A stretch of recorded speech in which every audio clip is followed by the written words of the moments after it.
Am I the asshole for telling a customer I don't feel sorry for her? I, 19 male, work at a very busy cafe. The cafe I work at is a very large franchise, and the one I work at is located right next to the biggest hospital in my city, so we consistently get elderly people, disabled people, sick/injured people coming in. The store gets very busy during breakfast and lunch hours, and around the lunch rush, earlier today, a middle-aged woman came in and ordered a coffee and some food. And from the get-go, she was rude and impatient with the entire staff. When I brought her coffee over to the table, she glared at me and asked me if I was thick in the head because she asked for her coffee in a mug that had a handle, and I brought her a coffee in a glass with no handles. Apparently, she had some sort of physical disability where her hands and fingers aren't flexible enough for her to easily wrap her fingers around cups that don't have handles. But her disability was not that noticeable to me, and she never specified what kind of cup she wanted us to make her coffee in. I asked her if she wanted me to transfer the coffee into a mug. I poured her coffee from the glass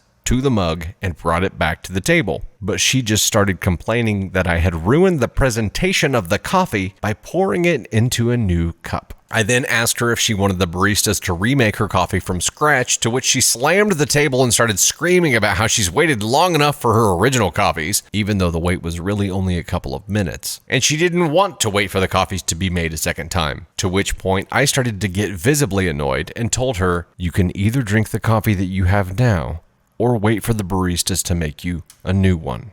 If you can't wait 5 minutes for new coffee to be made, then there's nothing I can do for you."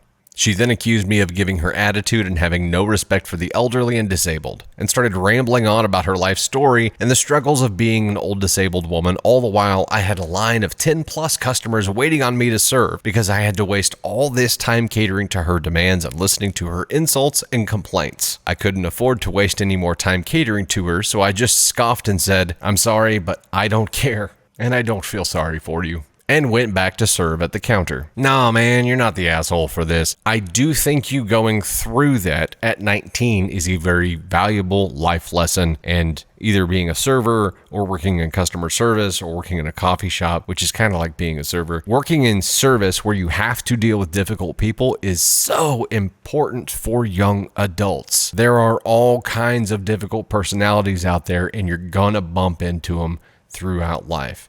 You did the right thing. At least you tried to do the right thing. She made that impossible. She was going to roadblock you at every step, and there was no way to make that situation right. And I'm guessing because of how she did what she did, that she does this often. And it's probably not the first time someone has told her to piss off. Did you get in trouble for this? Did someone say that you were the asshole for this? Or are you just experiencing some guilt and now you need some validation that you're not the asshole? The last statement, "I'm sorry, but I don't care and I don't feel sorry for you," was unnecessary. She probably needed to hear it, and hopefully someone hears that they're full of shit enough times that they just stop doing the thing that makes them full of shit. But it was unnecessary. I get it, and I can't say that I wouldn't have said the same thing. I vote not the asshole. And I'd grade your handling of that situation a B. Next time, I don't think you have to take that last jab. If I was one of those 10+ customers waiting in line and watching this go down, I would have given you a freaking slow clap.